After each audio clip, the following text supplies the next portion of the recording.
Hey y'all. Okay, let's flip my laptop.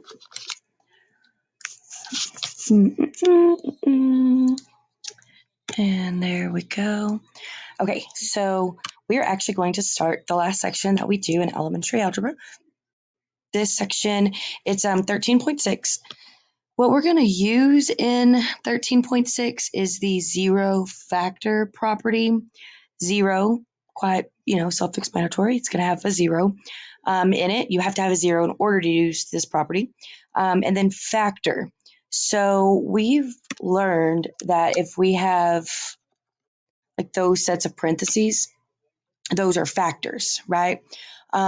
So it's important to note too that x is also considered a factor. Okay, we'll do an example and I'll really explain to you what I mean by that. I do have little asterisks right here. When a problem says solve in regular equations, just in math in general, solve literally means we're trying to figure out what the value is of x, solve what x is, right? That's what solve means.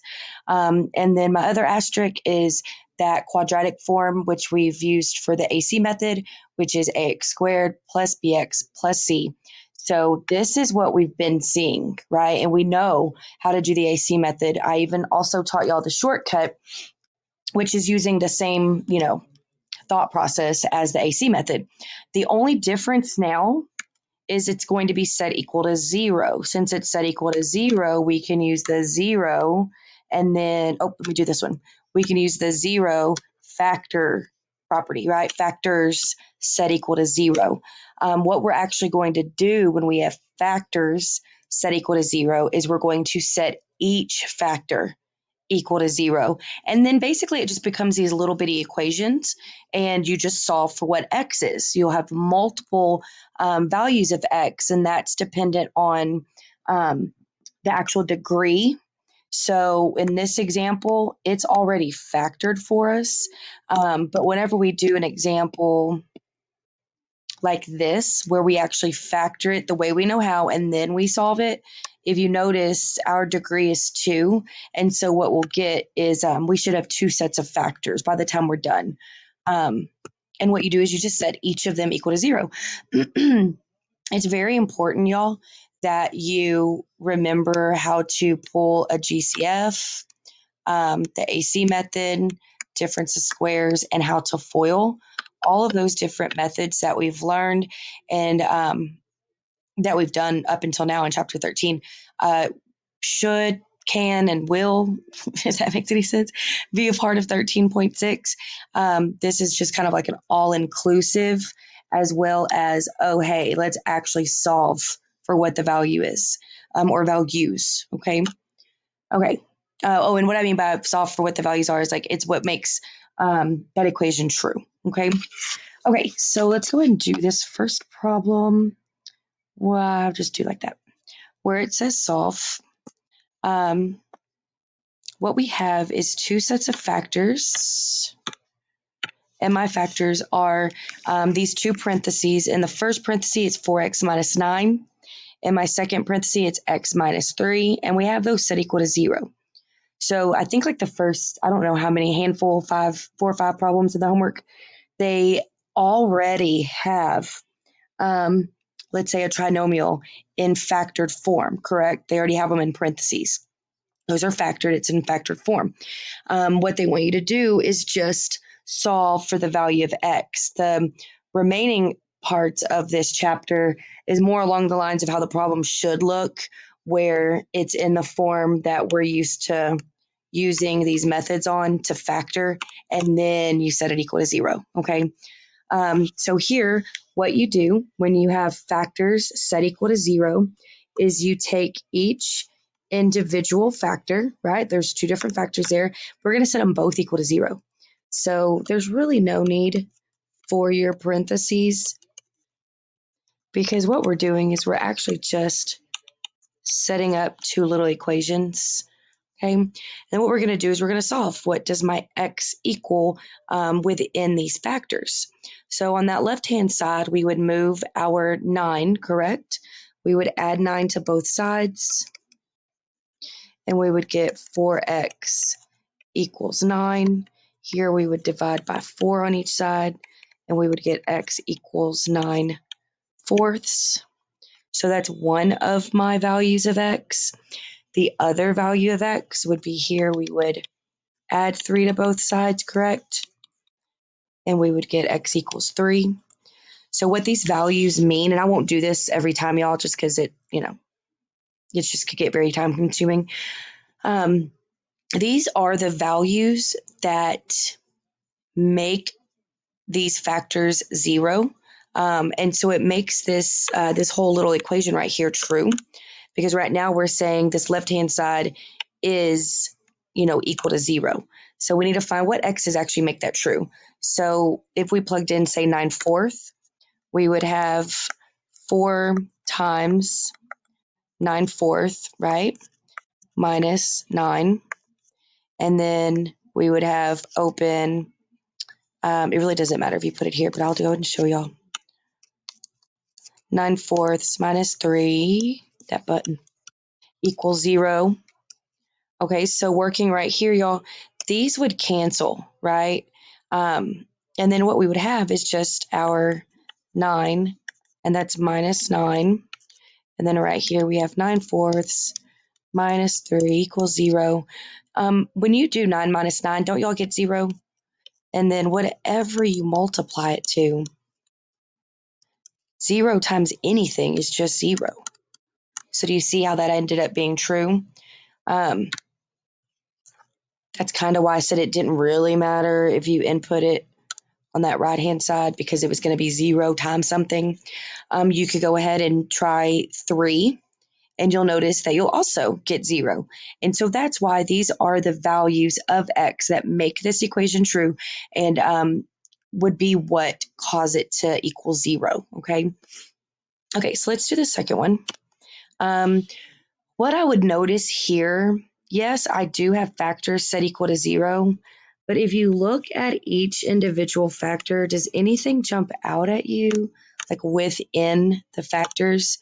That first parenthesis, we have a 5x and a 5.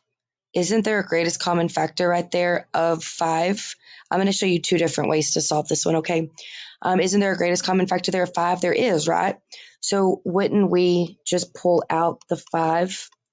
5x divided by 5 would be x. 5 divided by 5 is 1. Signs are different, so it's negative, right?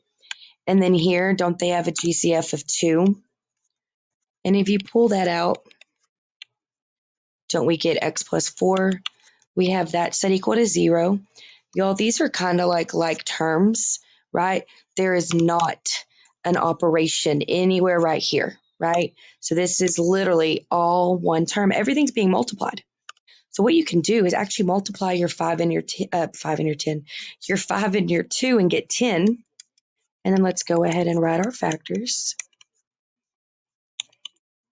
Okay, so the 0 factor property says that what you do when you have factors set equal to 0 is you set each factor equal to 0 and you solve the little equation, right?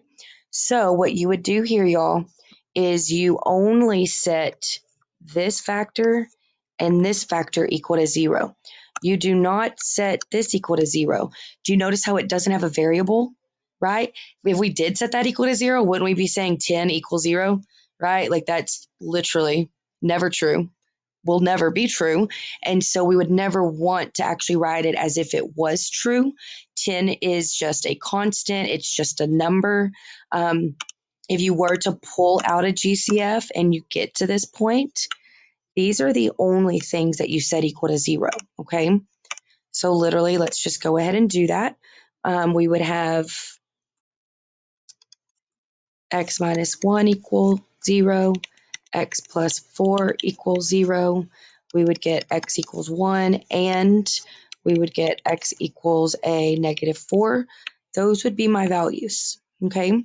Another route along these lines would be that once you get to this spot right here, you could divide both sides by 10, okay? And if you did that, you would get x minus 1 and x plus 4 equals 0, right? Because 0 divided by 10 is just 0. That's kind of an added step. If you completely understand, y'all, that doesn't have a variable. It doesn't get set equal to 0. You don't necessarily have to divide both sides, okay? And then the second way I was going to show you is, since this problem's already factored, if you wanted to, honestly, you could just go ahead. I'm just going to go ahead and write it. When you pull out that greatest common factor, technically you're reducing those parentheses, and so the answer that you get for x is already reduced, right? But if you didn't want to do that reduction first, since it's already in factors, what you can do is just go ahead and set each factor equal to 0, right? Just like we did in problem 1. And we would move that 5 over, correct? And we would get 5x equals 5. We would divide both sides by 5, and we would get x equals 5 divided by 5 is what? 1. Do you see how I get the same thing? The math, like within the equation, is just slightly different because, our binomial, right? Like what we actually set equal to 0 was slightly different. And then here we would move the 8 over. We would divide both sides by 2. 8 divided by 2 is 4. Signs are different, so it's negative. So that's just kind of a heads up on the different ways that you can do this. Either of them are completely fine because in both, I got the same answer, right? I got that my x values, in order to make this true, is x equals 1 and x equals -4. Okay, let's do number 3, and then I'm going to come back to do these other problems, okay? Okay, so for problem 3, I have x times, and then there's a binomial. Okay, so what I actually want to do, I know that, for the longest time it was, it's touching the parentheses, you've got to distribute it in. And your goal is to actually kind of simplify this and factor it. And if we did, if we did distribute it in, we're actually making it more complicated because now we have an x squared. And by the time you get to your factored answer set equal to 0, you no longer want any of your variables to have a degree higher than 1, right? Even though I didn't reduce over here first, my x's still had the exponent of 1, right? It was still degree 1. If we were to distribute this in, what would end up happening is we would have x squared, right? And we don't want x squared. That's how the problems begin, right? Our goal is to actually simplify it into factors, which means it's no longer squared. Okay, I'm trying to move up, but it won't let me. So this is actually a perfect form in order for us to use the 0 factor property. All you do is you set each factor, anything that has a variable, you set it equal to 0, and you just solve the little equation. Y'all, x equals 0 means x equals 0. And we're also going to have, let's move our 3 over, and then let's divide by 4. The two values for my x's are 0 and -3/4, right? If I make that 0, I would have 0 times this, which is 0. It makes it true, right? Okay, so I'm going to come back and I'm going to do the other problems where they actually have us utilize everything we've kind of learned in chapter 13, and then at the end we go ahead and solve, okay? So if y'all have any questions, make sure y'all let me know, okay? Thanks. Bye.